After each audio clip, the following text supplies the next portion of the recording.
Sphere on YouTube and Twitch.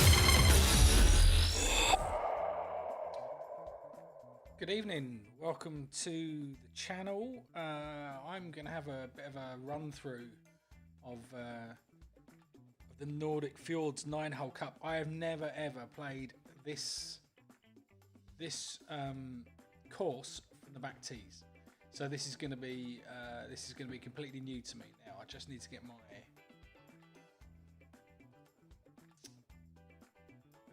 2 seconds. I need to get my phone hooked up to the screen, which I seem to have not been able to do. Easy enough, we can sort that out.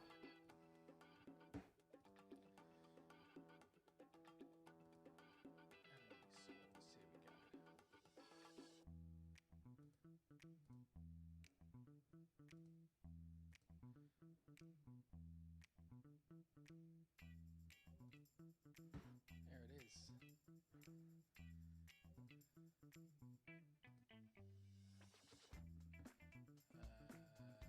me just fit that to screen. And we're in play. I'm just going to make that a bit bigger. See that bottom part. I have no idea how this is going to pan out. Like I said, I've never played this off the back tees. I mean, I used to play it a lot off the middle tees on Tour 10, but I haven't been on Tour 10 for probably about 9 or 10 months now. So these are not holes that I'm used to. I think the last time these appeared in a tournament, I played expert. So I don't really know how this is going to go. So we're going to crack straight on with it. This first hole, I'm going to try and use as many free-to-play balls as I can. I'm going to pick a KM here, but if I get a headwind, I might use a special. It depends. Now, off the middle tees, this plays plus 10%. So I'm going to make an assumption that it's going to play plus 10% from the back tees, because they're not that far apart. What I do remember about this hole is that you need a lot of curl. But let's see. Okay.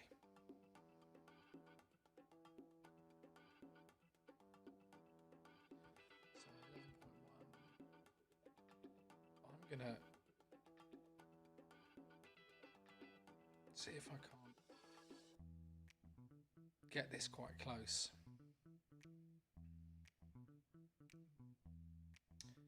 8.7 rings. I'm going to put a little bit of OP in it. Quite a lot of curl.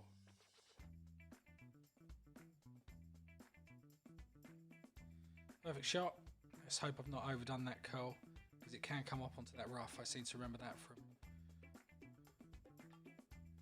Oh no, that's alright.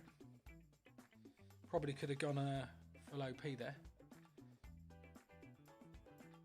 Really, the very minimum I'd want to expect out of this would be a -12, but I'm hoping. I'm not expecting drops on the par 3s. I just don't know them well enough to kind of get that dialed in on first attempt.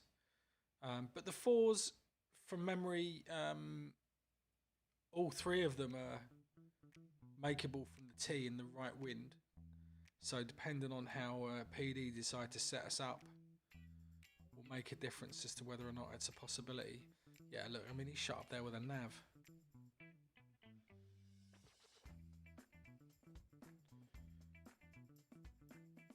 Okay. 11.3, let's see. I reckon that's about 80%. So let's get my slider.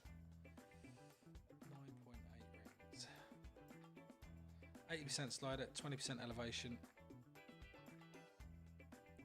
Might just pull it 10 rings.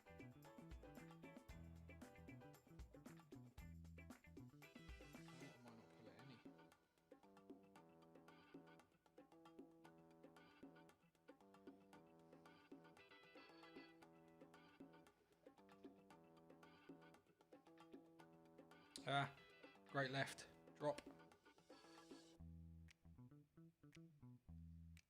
Overpulled it.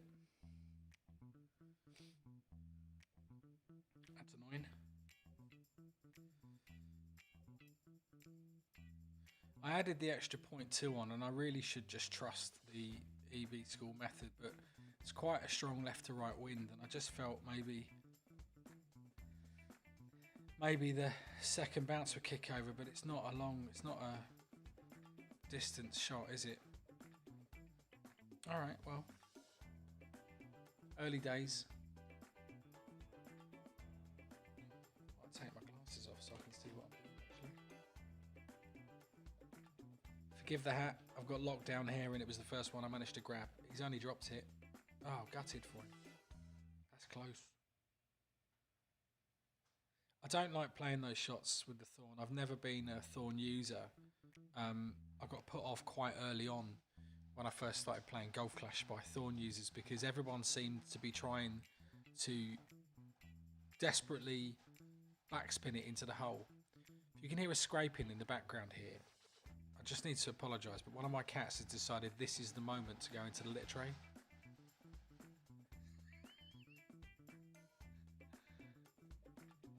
Of all the things to be heckled by, that's quite funny. Hole 2, okay. I'm gonna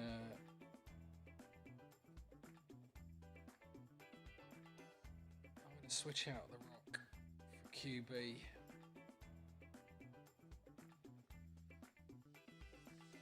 And I'm probably gonna play a nav here. Now this hole always played 30% from the back tee. Sorry, from the middle tee. So again, I'm going to assume 30% from the back, but this will very much depend on the wind angle. And from the middle tee, this was probably my most dropped par 3 on Tour 10 when I was on it. Once you understand the funnel, where it is, the sort of nuances of the second bounce, where they'll take you across.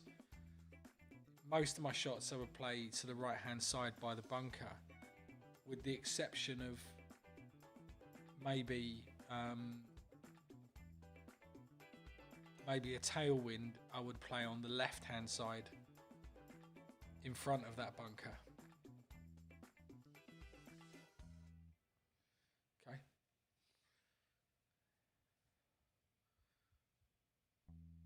He's pulled a Titan. See, that's one of the reasons I didn't want to go for a Titan, is because he's quite tight.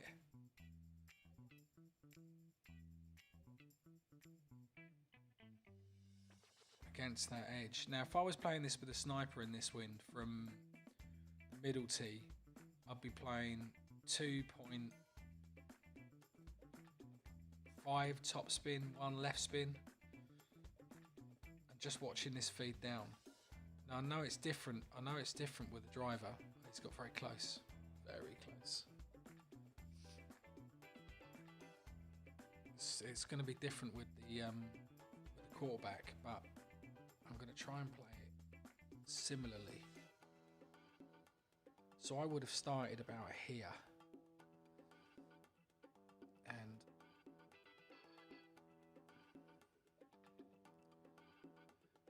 you're really looking, there's like a feed line about there. Like I said, I don't know if this plays 30% or not from here, but I'm just going to trust that it does.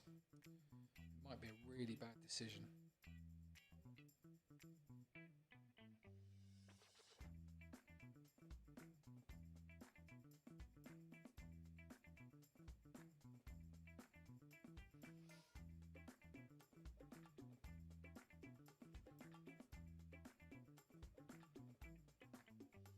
Well, it's going to feed down nicely to the hole. It's not going to go in.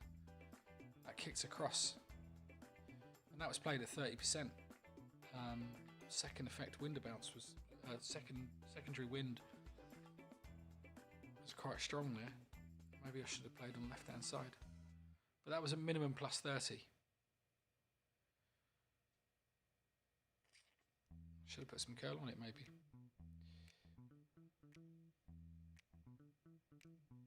That's what these sessions are for.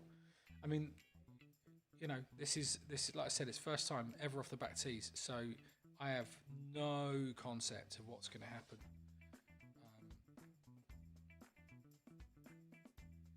Okay, so I'm going to go back to my main setup here. I'm going to take Cat 7 rather than Sniper. I just think when you've got Cat 7 on a par 5, there's so, I mean, you get 0.2 difference on the Sniper ball guide, but you get an extra 8 yards with Cat. And, by the way, quite a lot of topspin and backspin difference. And so it's just a much more formidable club. Much more versatile. And if you want to play at sniper distance, you can still pull back Cat 8 yards, you know. If you start Cat at the +4 yard mark, that's the same as Sniper at +12 with a P3 ball. This is a tough hole in the wrong wind. I've got to say that if you get a strong headwind, this is a difficult hole.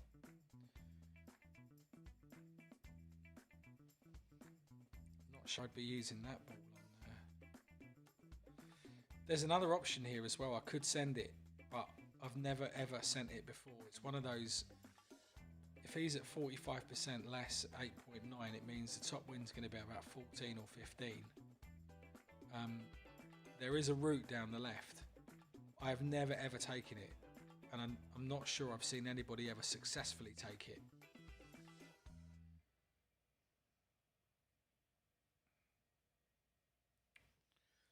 I said you've got to be really careful here. I'm going to stay right away from this this right edge.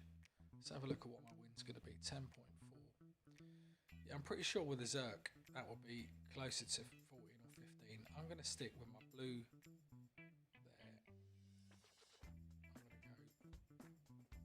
Top spin, and I'm going to play this max +10.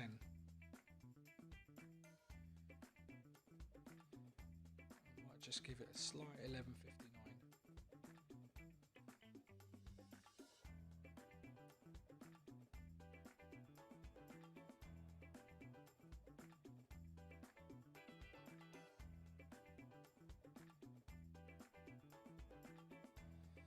I'm hoping I haven't overdone that curl. No, that's going to be okay. And that's all you want. Feed it up. I think I've played 5 top there, 3 right. Max +10. Made sure there was no overpower. It's quite easy to do when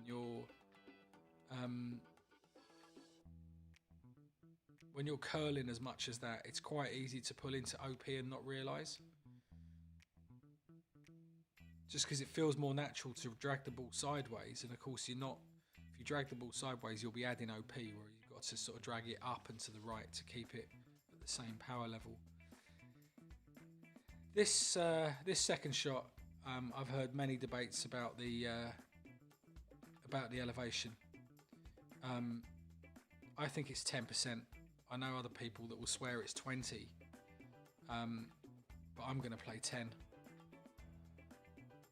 because I think he just tried to play 20 and did not end up covering himself in glory.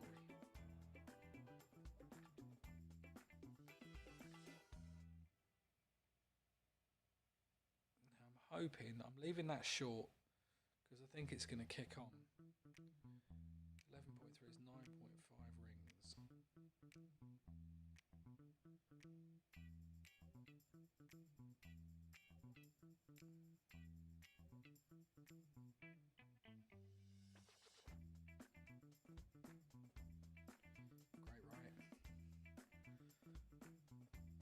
I'm sure there's an Albi opportunity here. I don't think I've ever albatrossed this hole. I really don't.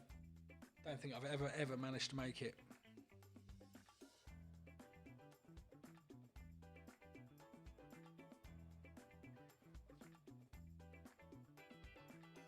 Easy eagle though. Take those all day long. I mean, funny enough, the tournament's just gone. I'd been playing on hole 9 and 18. I've been playing down the right hand side. all week. No problems. Needs a perfect hit, but no problems. Very close to albatross on 2 or 3 occasions. And then with this account at the weekend, I hit the rough on 9 and on 18. Lost 2 shots there and then. Sometimes it's better just to take the eagle. You know, I could have gone down the left-hand side and just gone, you know what, I'm not going to even play for a albatross here. I'm just going to play for the eagle. And sometimes that's, and it denied me a minus 30 card.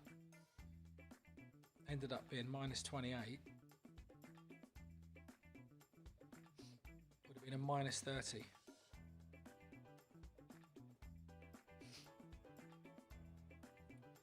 Right, bear with me 2 seconds. I'm just going to put you on pause for a moment.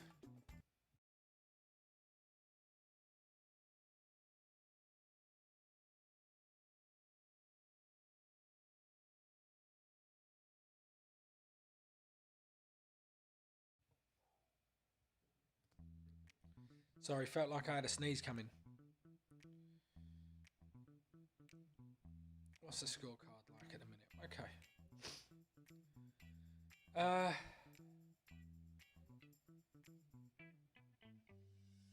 Quarterback and KM, I think. This is another plus 30. Oh.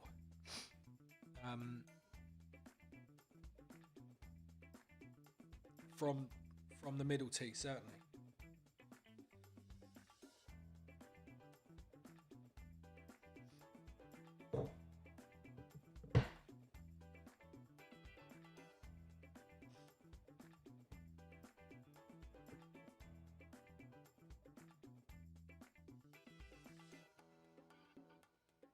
Dog next door's just started howling. Yeah, typical. You go to stream and suddenly every animal in the neighbourhood wants to get involved. Okay. So, well, I certainly don't want to.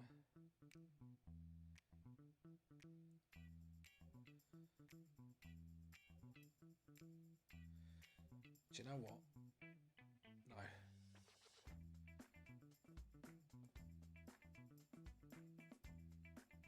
Okay. 16 rings. With sniper.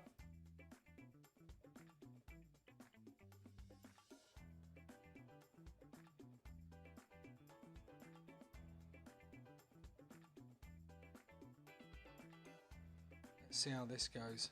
Make it up there. Oh, blimey. The trick on this hole, and it's difficult in a tailwind, as I've just proven, is to try and get the ball to stop just as it's hitting the top of that slope and roll back down. Which is why I had so much backspin on it. But the problem with the 30% elevation, as you saw I played 16 rings there, 30% elevation has caused that ball to kick on. And I wonder, I've never used this front pad on the right hand side, ever. Never seen it used. But maybe the shot is to play that and then maybe the second bounce rough bump off of the, you know, in between the river at the front there. Never seen it used. I've only ever seen the right hand pad used very infrequently. That's a lot of curl. He's done the same as me. Yes, I mean, you almost have to want to try and stop the ball long before it goes up there. Well, this should be a simple roll down.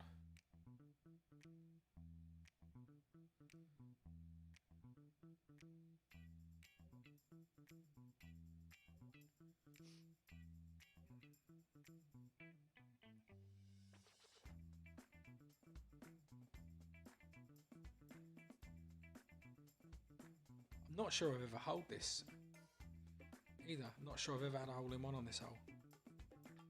I must have. I was on 10 for a while. I must have. But it's difficult. Even if you can get that ball to roll right to the top there often isn't enough inertia to feed it down to the hole, and it will stop, you know, a yard before.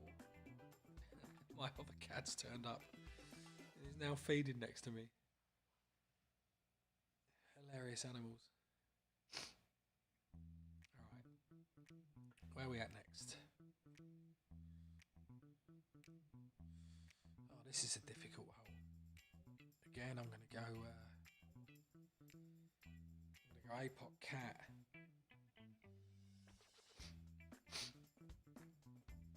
I'm sure that there is a send it shot here with the right wind. I'm certain of it. And you've got a choice of, like, when you play this on tour 10, you wouldn't dream of going down the right hand side unless the headwind was so extensive. But you then need a tailwind to get up near the hole for the second shot, because it's a long way up. So this is a tough tee shot, because the shot here is you've got to play to the island on the left, bounce over the bunker, and then stop before the next bunker. Okay. I'm going to play with a KM again, because he's at 16 yards and he's only just on that front bit. Now, I suspect, seeing him push up, he's going to try and go full pelt here with some backspin on it and then stop it over the bunker. I don't think that's the shot. I think the shot is to play for the second bounce to pitch before the bunker and roll over.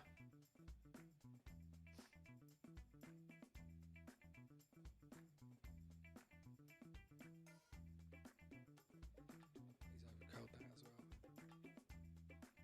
That's a poor shot. But that's what practice is for. You know, again, this plays very differently off of the middle tee. So 11 miles an hour, 8.6. I'm going to bring this to here.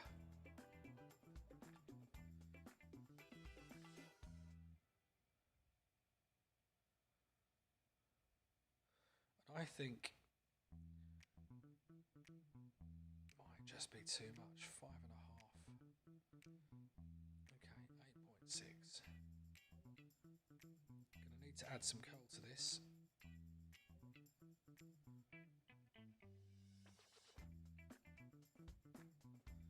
To try not to hit great. That's crucial. Let's see how that feeds up. I mean, it might end up in the bunker, you never know. No, go on. Yeah, that's exactly what I wanted it to do. Exactly what I wanted it to do. Wasn't a complicated shot. Tricky to gauge the second bounce, because if there had been a bit more of a tailwind there, it might have carried a bit further and landed in the bunker.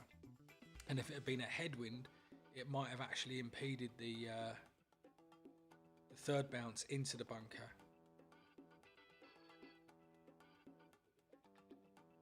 That seems like a mistake.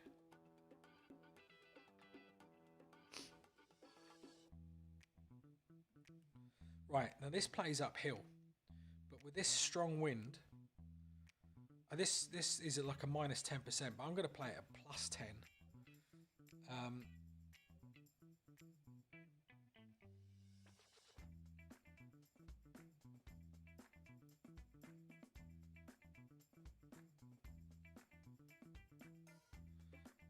Any spin on that. I'm just going to see what happens here. 10.2. And this is the sort of fact-finding mission that you want to do, is just... Let me just see what happens if I don't affect the ball. I'm only playing a plus 10 because it's a strong crosswind. I think great left anyway.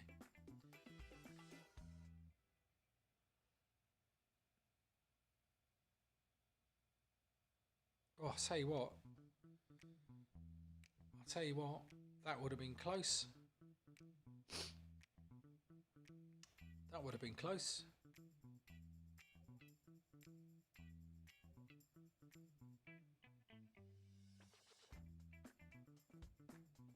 A lot of people forfeit without taking these sorts of shots, but you know, you paid your token, you might as well explore and just make a note. If I land in this bunker, what shot did I play to put me up there? How far away was it? What can I do to compensate for that? Because little things like that will make a difference between a birdie and an eagle, or a birdie and a par.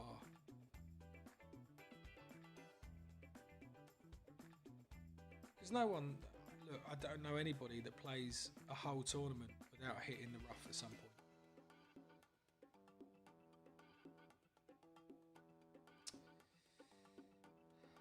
Okay, I'll stick with a KM. Unless this is a send it wind, in which case I'll pull out a Zerk. Not going to pull out any power zero balls.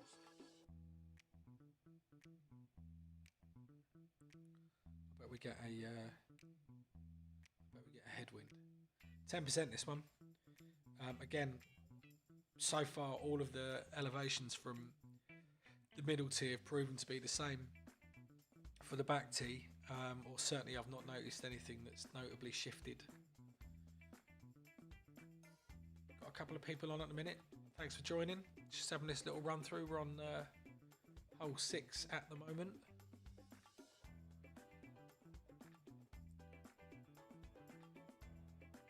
That's tough. That's tough. I'm not entirely sure. I could take a P4.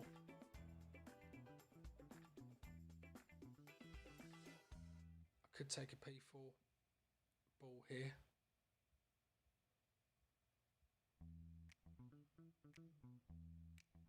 Might do actually.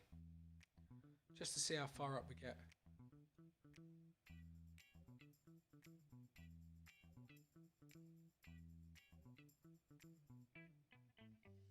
Sorry, I was just clearing off the notifications there. It annoys me otherwise. Yeah, that's a decent shot.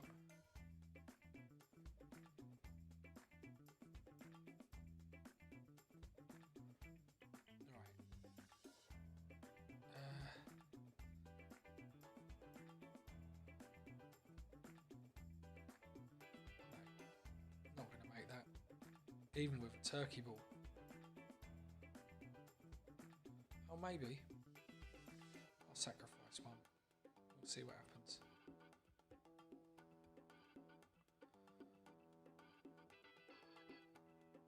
This is probably a terrible, terrible idea.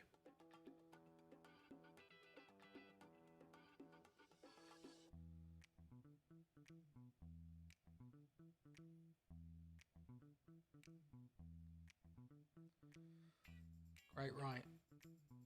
Let's hope it makes it up there. No.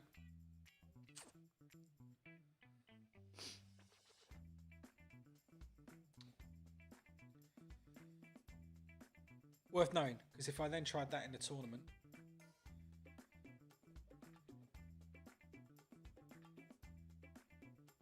I'll tell you what.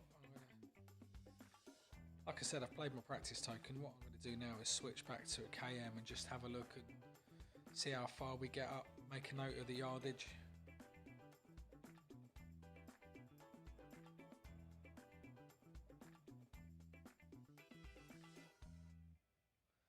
Doesn't matter about the score at this phase, and I'll have another crack at this hole as soon as we've done. As soon as we're done, I'll go back and have another run through, because I don't expect to make birdie now. Second shot. Oh, do you know what? Let's take a Titan.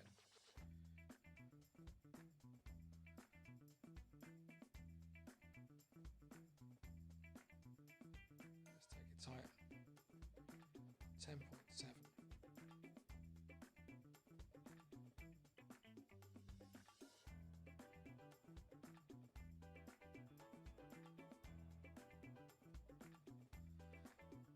Just little roll it up there and see what happens.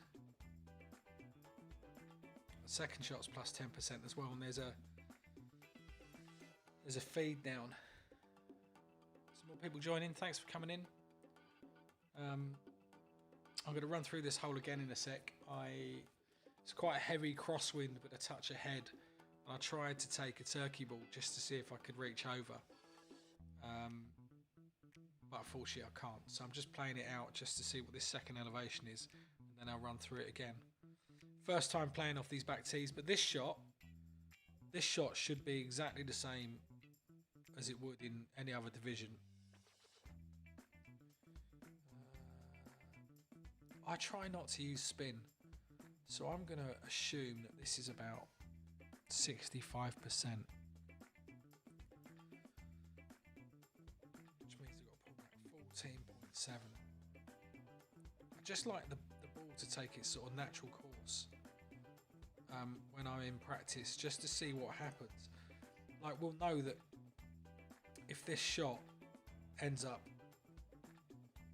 a long way right, that I need to use more than 10% to compensate for the wind. Oh, well, it's going to go a long way right now anyway. It's a terrible shot. It wasn't a terrible shot, actually. That might have been on the money. All right, let's try that one again. Let's play that one again. Okay.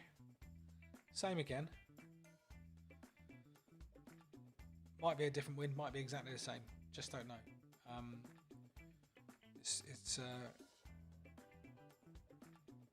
It's almost like having a new course.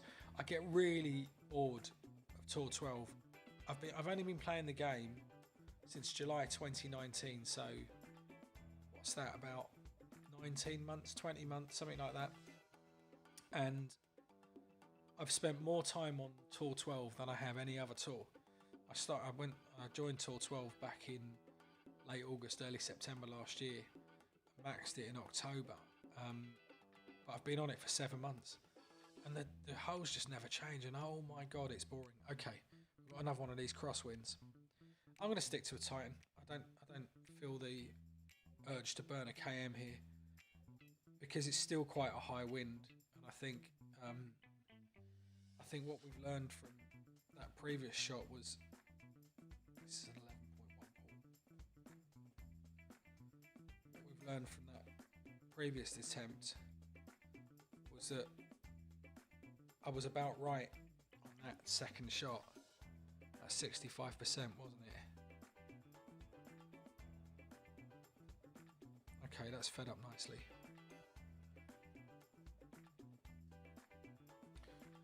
Don't be shy, guys. You can say hello. Let me know what tours you're on.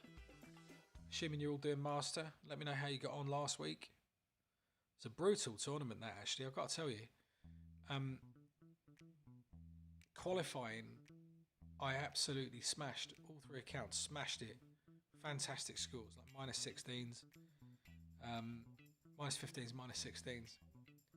And then opening round came, and I was making drops. I was dropping the par 4s mostly. I was making those, although they were difficult wins, especially that hole 5.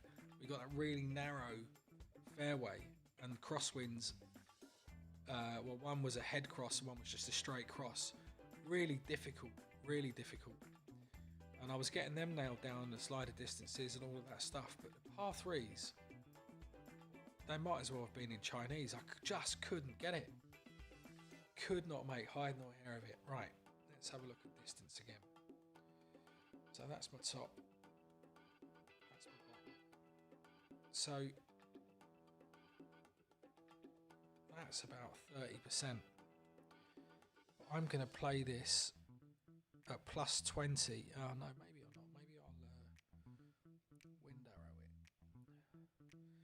it. Okay, just going to see what the wind arrow. The wind arrow is telling me that I've got to do this at 16.3, which seems excessive. But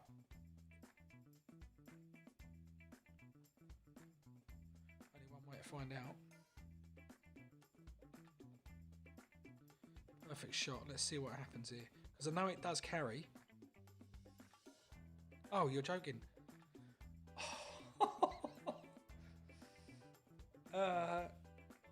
Alright. So I played that 29% slider, plus 10% elevation, and the wind arrow on. Without the wind arrow, the adjustment there would have been 13.5. With it was 16.3. On, I don't know if you use Golf Clash Notebook, but the wind arrow doesn't. I don't feel like it's always on the money, but I think it's difficult to deny the shot I've just taken, how close that was, and that would have been affected by the slider distance. And what I'm going to have to do this week, I'm going to have to do a bit of work on it this week, is see what plus yardage my club is at when it's at pin, and then count back for my slider distances. I think that's going to be the only way. And what you'll have to do is sacrifice a shot. Suspend the shot, count it back, and then not take it. And then you'll know where you want to play it from when you go to play the same shot again in the same wind, with a rough estimate of what your slider calculation is. I must try and do one of these practices, get one of my guys from the Stincom, because then we could just hit the ball back. We can put that ball back exactly where we just took it from, and have a crack at doing it again and keep doing it until we hone it down. And that's what it takes. That's the sort of effort it takes. Most of these guys, Neo, Tommy, Fenzel, they've got so many accounts, and they'll have 3 or 4 accounts for burning, just for binning off, so they can do this sort of work. Oh, this is a tough hole. This is just a tough hole. Let's just change that. So I'm going to go quarterback, sniper.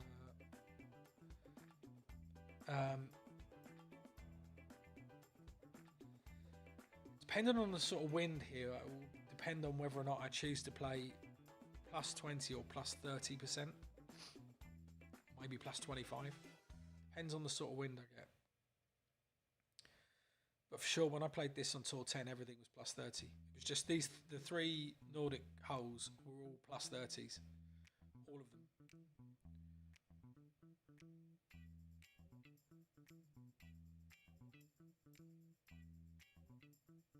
Pink Floyd fans. Don't mind some of that. Oh, my camera's gone a bit. I can fix that. I didn't realise it was doing that flickering. Somebody should have said. It's really easy to resolve. It's because it's set to PAL and not... There we go. Instant fixed. Gonna play with a basic. Are you mad? I don't understand. I don't understand this principle of I'm going to practice. I'm not going to practice with the ball I'm actually going to use. I'm going to sort of practice with the ball I'm not going to use. What can he learn from this shot? Apart from there's no way he's getting it in a hole in 18.9 miles an hour crosshead and a basic ball. Be lucky if it makes it over the bunker.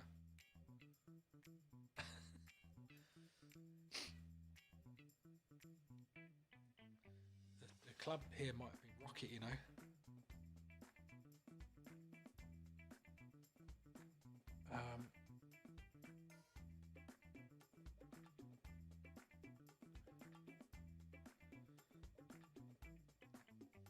Definitely going to play this at plus 30, 16 rings, if it will allow me the adjustment. Depends on how much I'll be pulling into OP.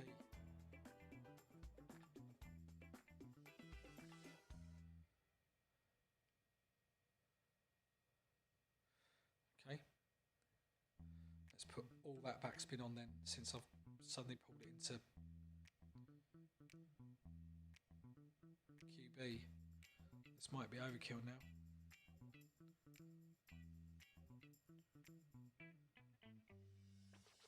I'll take that for a first attempt. You're almost better off starting with cat there, cat and QB, and setting up cat 6 or cat 7, cat 6 minimum, I would think. But cat 7 would be better, because then you can pull seamlessly into the QB. The problem with sniper is you've got there's a 6.1 ring difference between driver minimum and sniper maximum. And actually, when I play Panic Sphere, my baby account on Tour 11 doesn't really have the clubs for it. I have to use sniper because I've only got cat 4, I think, or maybe cat 5. I can't remember.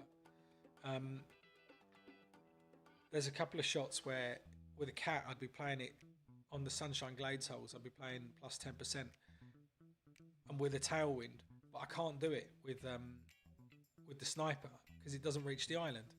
So what I then do is I set up with my APOC or Thor, whatever I'm using, as if it was the Cataclysm.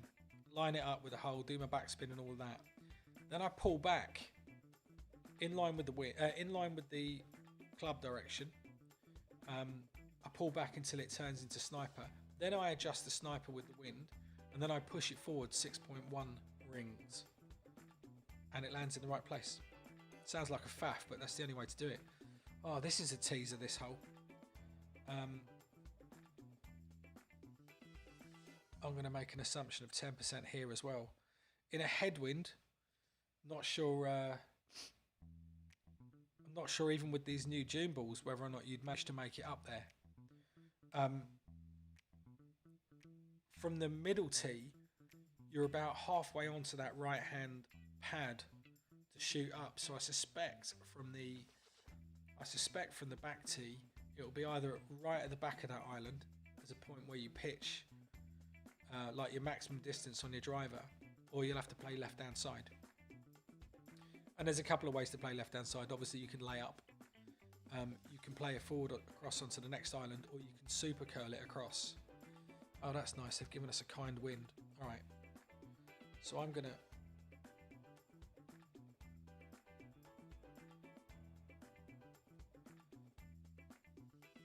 I could... No. I'm actually just going to... It's a shame the big topper doesn't have more distance. That'd be quite good here. Max plus 10. It's 8.6 rings here. Just going to curl it enough to keep it... Well, I'm going to hit it great right. It's not going to stay there anyway. No, it's going to hit the rough. Oh, no. I held back on the power. That was a kind of wind as well. That is a foolish opportunity wasted.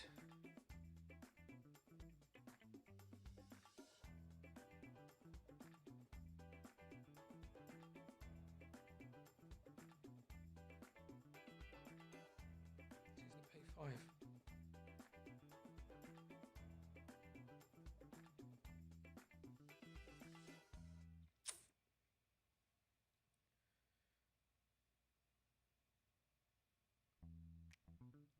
I'm annoyed with that. I didn't want to overweight it. That's going to run over the back. I didn't want to overweight it because sometimes the second bounce, because of the wind behind you, can lead it into the bunker. So I held back a bit, and apparently the amount of curl I put on it took that off. I know lots of people would be going, oh, full top spin here. I don't bother with all that. I'm still going to play 10% here. 3.1 rings.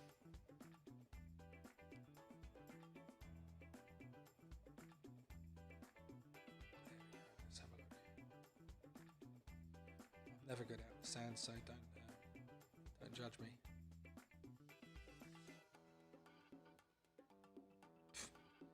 Double great right. It'll do though. It will sit up there. I did say first look we'd be looking at maybe a -12. I was hoping I'd get a drop, but apparently not today. Still a par 5 to go, I think. And I think it's that super long one where if you get a headwind, you've got no chance. When I was on Tour 10, I never used anything but navigators. And if you got a headwind on that hole, it's one of those really narrow, oh, he's nailed that, hold on. Really narrow fairways, so a great left or a great right can end up in trouble. But in a headwind, you might as well go for it, because even if you make it up the fairway, you probably still haven't got enough unless you get a hero wind for your second shot.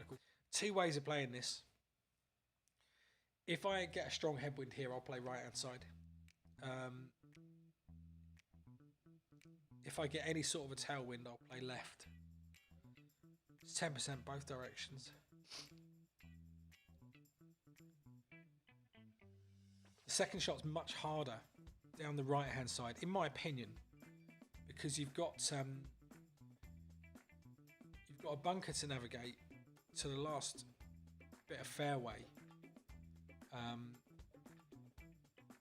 and then some bushes and some rough on the left from memory, and then more bunkers on the right, and you've probably got to come quite wide and curl it in to get it near the green. But I seem to remember that having a massive glitch roll there, like you put too much topspin and it's just gone. Let's have a look, see what the wind is. Oh. I'll take it. I'm going to use a Titan. Now, the trick here is to figure out whether or not you can overcook it. This is the time to find out. And I'm sure somebody somewhere is going, I've got a send it shot here. I'm going to push that back up to max. And I'm just going to let it go and see what happens.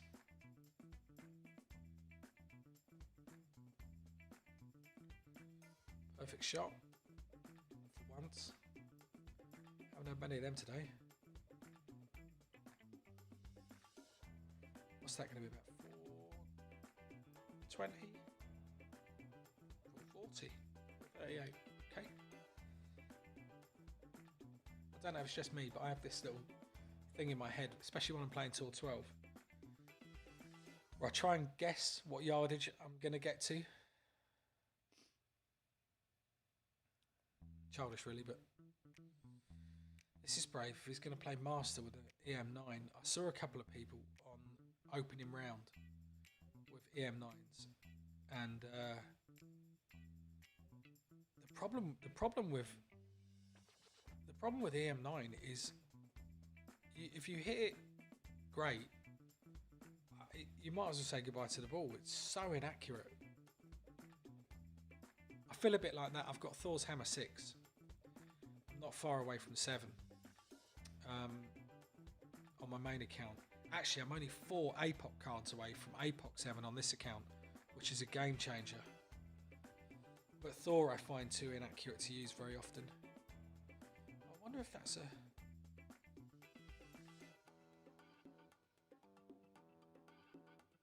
Do you know what? It's got to be worth exploring this.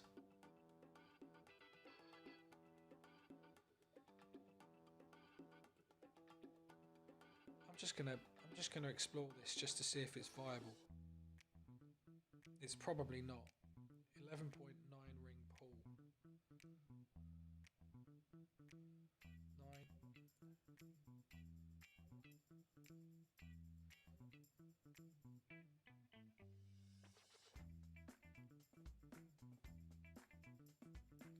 Hit the rough. Oh, it stopped well early. Uphill bounce them. All right. Should be a straightforward eagle. I'll have a tailwind behind me. But I just wanted to check. It feels like Playdemic build these courses to have little elements like that for the rough bumps and stuff. And I guess it's the contour of this hole. But that rough doesn't really serve a purpose unless it makes for a decent rough bumper, or unless it's to disrupt the flow of play from the left hand side. I don't really know. I've never really noticed that massive river in the background before either. It's amazing, isn't it, what you notice when you're watching your opponent. When I'm setting up my own shots, I mean, this could be on a bouncy castle for all I care. I don't even notice it.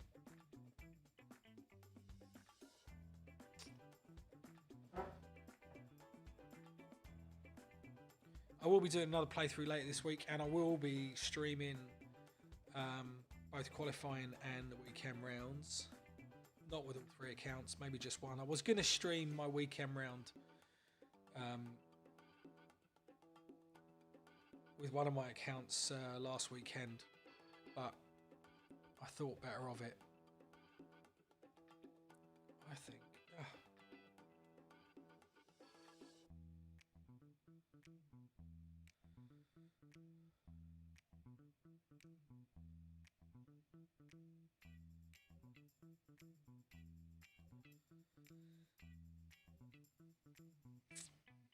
Nice and easy. Sorry about that flickering webcam earlier. I've got special software to stop that happening. I forgot to switch it on. Well, it's going to be a -12. It's going to be a lackluster effort. I'm not disappointed. I'm actually not disappointed. I mean, the crucial part here was that I think we've got all of the elevations down. That was the point of this. That was the point of the exercise here. Let's have a look at the scorecard. Yeah, let's go back and have a look. I'll tell you what. Just before we call it a day, I want to have a look at the par 4s again. Particularly want to have a look at this one.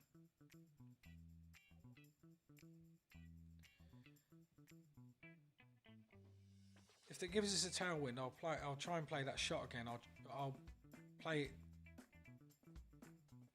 I might play it differently.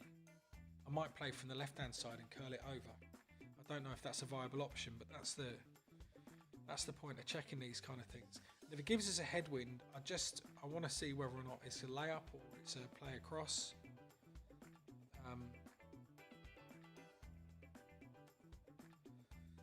Headwind, okay. The good news is those balls that came out last week, the June balls. If you've got APOC 5, which I have with Panic, basically turns it into an APOC 8. So you've still got the same shots available.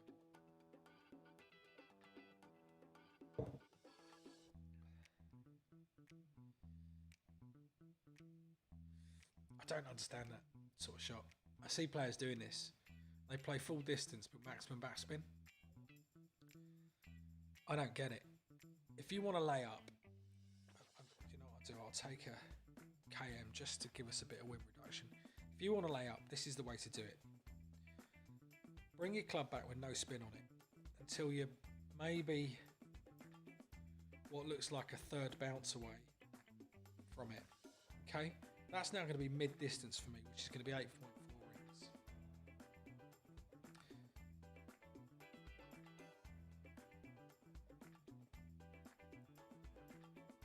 There are lots of holes I play this on. There's a couple on tour 12. There's the big park, the Paris par 5. See, rolls up nicely, and you're quite clear to the rough line, so you get an idea on distance. 290 yards.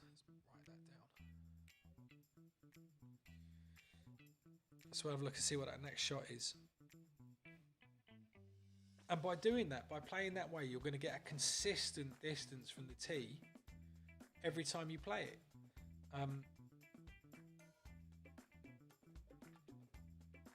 Even in stronger winds, I mean, if you use Golf Clash Notebook, worth using the wind arrow. In those circumstances, we'll put the ball in the same place every time. Depends on the type of fairway you're hitting to. There's somewhere that wouldn't be appropriate. It's too narrow, or you've got undulations where if you play it too long, you hit a bump and it sends it up, or sends it on a glitch roll. There's a couple of a part of the Paris par 4 like that, where if you put too much top on the second bounce, it just runs. I think this shot's a +10 as well. I also think there's a funnel on the left-hand side. So I think there's a funnel over here somewhere. Let's have a look where we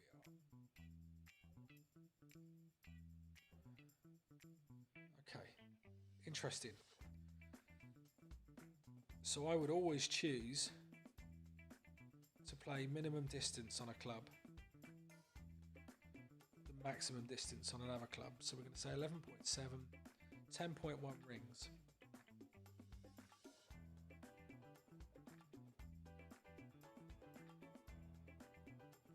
Now again, if this ends up a long way right of the hole, assuming I hit perfect, 10.1,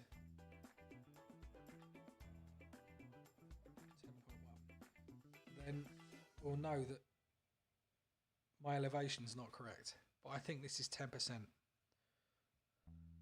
I might be inclined. I played that 10.1, so 10.6, which would be 15%, maybe even 20%. 290 for the tee shot, and then 15% next time. I wish he hadn't hit it in the hole, because I'd like to have played that back and had a look.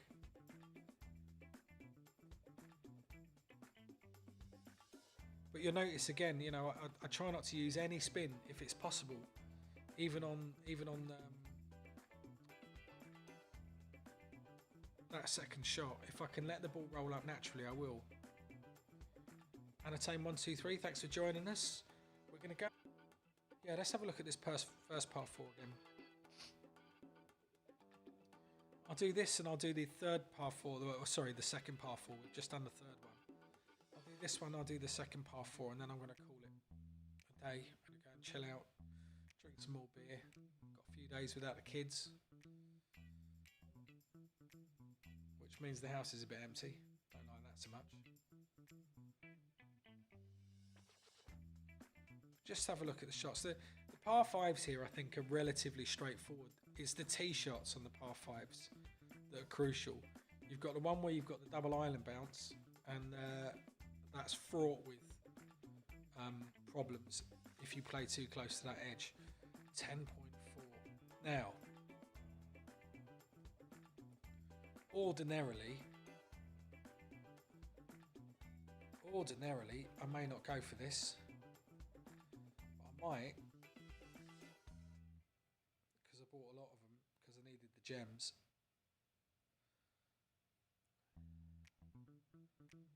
Eight, 6.9. Let's just have a look and see what it does with this ball. Because I've only got APOC 6 on this account, so full OP and full curl because it's got barely nosed spin on it. Slight great right. I'm actually quite happy with that because it will give it a kick over.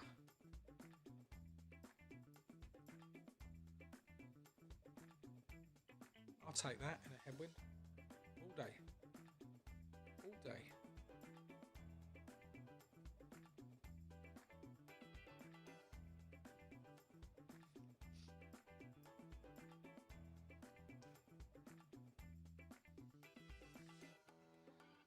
Don't think that's a bad shout. If you, I mean, he wants to practice with navs if that's what he's going to play the course in. If you're first time Masters as well, if this is going to be your first attempt at Masters, let me tell you right now, the only thing to do is to qualify on day one. If you try and practice on day one, you won't qualify on day two, because people have multiple accounts and they bin them all on day one and then they dial it in on day two, and the problem is it's master, so everybody does it. Oh, there's a funnel up here, just so you know. Look at that. Let's see what sort of distance it's at. I'd say about 90%. Let's call that 90%.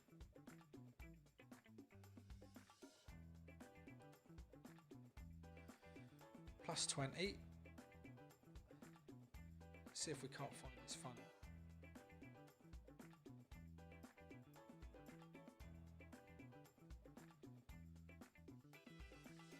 8.7. I've messed about too much here.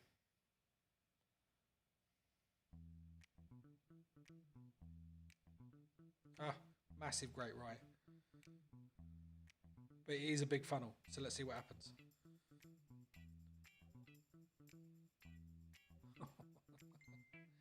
It's worth knowing about. It's worth knowing about that funnel being there. Oh, it's a terrible shot, no question. But for sure it's worth knowing about. Yes, he's going to try and play onto it, but it's tough with a sniper. Yeah, you want to be going up there and putting some backspin on that. I wouldn't normally have used that funnel in that circumstance. I was just in there. I would have played the EB school method and straight to hole.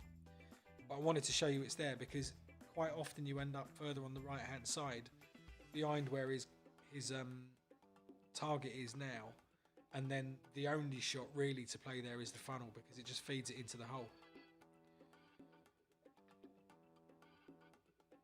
The biggest issue with that funnel is, like, you watch it feed down now, but it flattens out about a yard in front of the hole, and the ball can stop early, which that would have done if it had been near.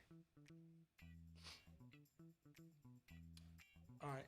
Okay, let's come out of that. Last look at the other par 4, which is this one. It'd be nice if it gave us a send it wind so we could give it a crack. But this was a plus 10%, a couple of shots I played. I did try it earlier with a turkey ball, which is basically the same as a meg. It's power 5, wind 4. And I had a slight cross head. So I hoiked it, full OP, and I just caught it great right, and I probably should have given myself more room on the adjustment, and it clipped the rough straight in the water. So I laid up with the Titan after that.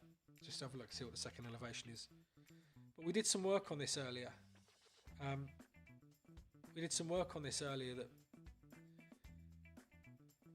I think we worked it out to be about 69%, and I used the wind arrow to compensate for the headwind. So I'm going to do the same on this shot because it's a similar wind. It's not quite the same direction. I'm going to play a KM again. Well, I could play a Titan. No, I'll play a KM. Because I wouldn't use a Titan. The only reason I would use a Titan in the tournament is if this had a massive tailwind and a Zerk was too much. That would be if I wanted to harness that tailwind, but didn't want a power 5 ball, then that would be as good a reason as any. But I would never normally use a Titan in a tournament hole. The one exception to that was the Winter Major, hole number 1. 8.4.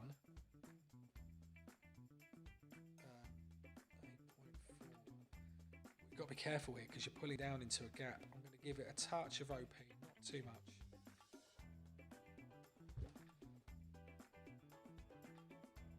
Just knocked my whole unit everywhere. Cool, that's only just made it over. Alright, another lesson, full OP next time. So I suspect we are going to end up at max Grizzly here, or maybe minimum Cat. I should have gone full OP there. Or P4 ball. This Golden Ox ball is great. I've only used 2, I think, so far on my main account. But it's a really good ball. Interestingly, the new ball, I bought some today because I needed gems for Sparty, is 442. So the spin's a bit irrelevant to me unless they think that. I suppose on 2 of the par 5s that you've got to turn a corner off the tee, so maybe that's why they thought that was the best introduction for it. But it's got a +3 needle stability on overpower, so I think that's going to be a bit of a game changer. Alright, so we're at max distance on our... Okay.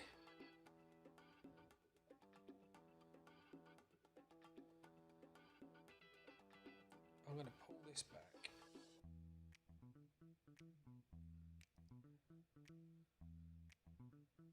I'm going to play this at 70%.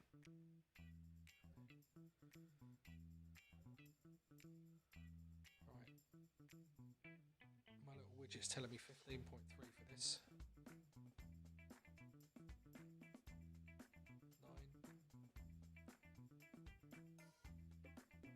9.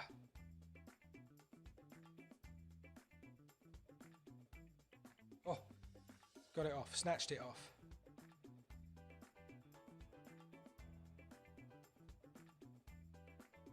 That is the second time I've been that close. Let's work that out what that would have been then. So forget the slider percentage.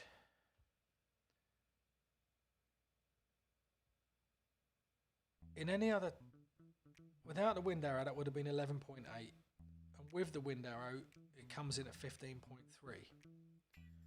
Both with 10%.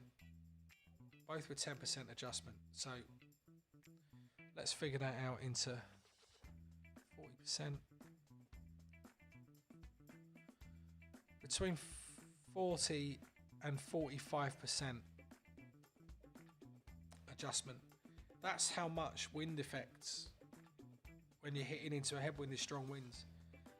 Essentially, I use the wind arrow there, but what that's basically done is it's effectively played me at max, at mid distance or 70% slider plus 45% to try and compensate not just for the second bounce. And it was a touch over, so actually maybe we'll go 40% because I pulled 15.3 and it skimmed left side. So maybe if I'd have pulled 15, certainly had the legs to get past it. Maybe if I'd have pulled 15, that would have sat near the hole. And I really rushed that. And I added some spin because I didn't have enough room to adjust into it. I could have started with cat, and then it would have been full back spin, and it would have been messy and not a very clean shot because I clipped the rough on the first shot. So I pulled it back to what I guesstimated to be about 70%. Just let the ball guide naturally flow to the hole, and then I had to put on some top spin just because it wasn't going to make it up there. But yeah, that was mid plus 40%, well 70% slider plus 40%. Interesting. Well, look, I hope it's been useful. Certainly haven't set the world on fire, but I'll have another go in a couple of days' time, the day before the tourney starts. I'll spend a bit of time in the next day or so just going through these holes across my accounts to see what I can establish. Just elevations, but see if I can build some slider numbers and we can work out, particularly with the par fours, because being master, they'll give us one, send it. There'll be one which will be you can make the green potentially a hole in one jobby, a bit like hole 10 on the tourney just gone, where you can smash it. But I suspect they'll give crosswinds or headwinds on the others, because that's just what PD do. They want to make it tough for master, and I agree. We've had too many tournaments actually recently where the scores this weekend were stupid. People were getting minus 36s, minus 37s in master. But I think the average person like me, like you, that is happy with somewhere in mid-table. I like to break into the top 50. That's what I like to do. And obviously I want to up my tourney game. That's the bit I'm really working hard on at the minute. I don't, when you're sitting, I'll show you my stats. After 5,700 games, you're maxed out. There's nothing left for me in tour play. They haven't changed Tour 12 since I've been on it. I'm so bored of it. I don't want to play tour games. I have to play a couple of weeks just to stay in the master division. So I'm working on tournaments now. And it's these practice sessions pay off. They do work. It's worth getting on there.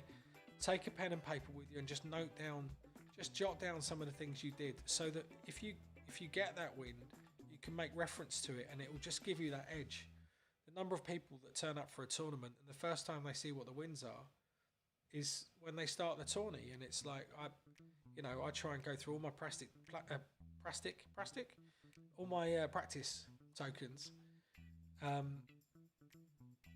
well before the tournament starts, so I can try and check every win.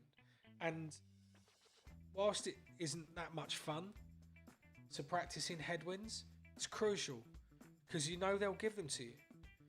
Tailwind shots are often quite a lot easier. You know that you can just launch it and it will end up somewhere up there. It's how to play a shot, how to make that eagle in a headwind.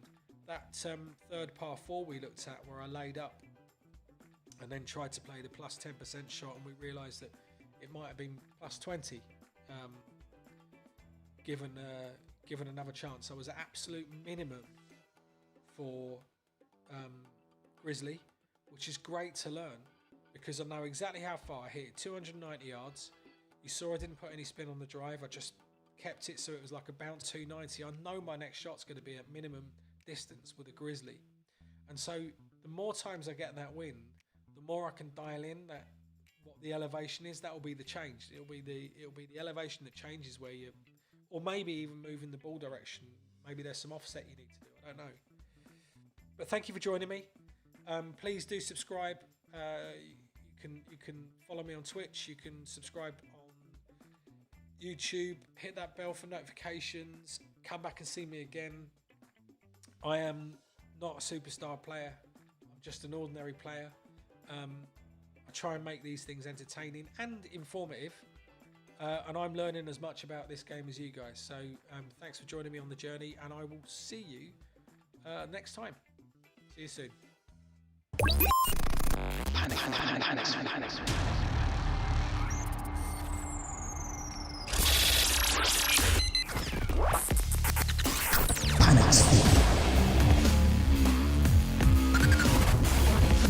Follow Panic Sphere on YouTube and Twitch.